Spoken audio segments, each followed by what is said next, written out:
Ça fait depuis maintenant 12 ans, j'ai commencé à SOS Médecins et je me suis mis à l'échographie là depuis à peu près 2 ans en fait. Dans une journée type, je vois une trentaine de patients.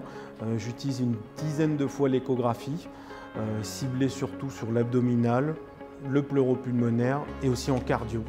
Le dernier en date que j'ai eu, c'était à propos d'une jeune femme qui avait une douleur de colique néphrétique.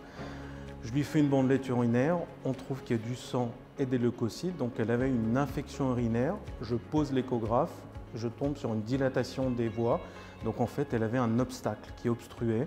C'était une infection urinaire sur un obstacle, on n'a pas perdu de temps, je l'ai envoyée directement aux urgences sans perdre de temps.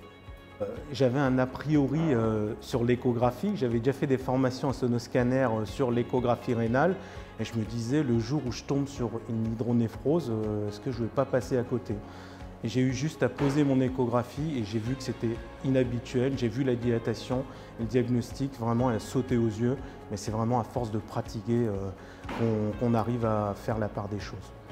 Alors ça va extrêmement vite, la formation, au bout d'une dizaine d'échographies, on commence à bien maîtriser le sujet au niveau abdominal. Moi, il m'a fallu une dizaine à peu près.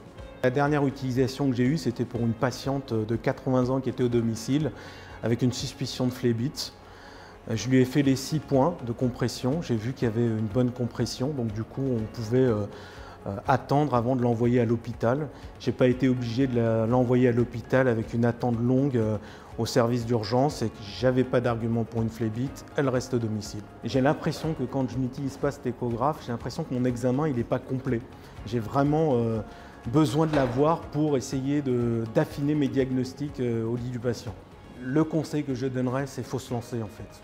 Il faut vraiment y aller, c'est en faisant de l'échographie qu'on devient performant, donc faut se lancer, faut avoir le matériel et commencer à le faire ces échographies.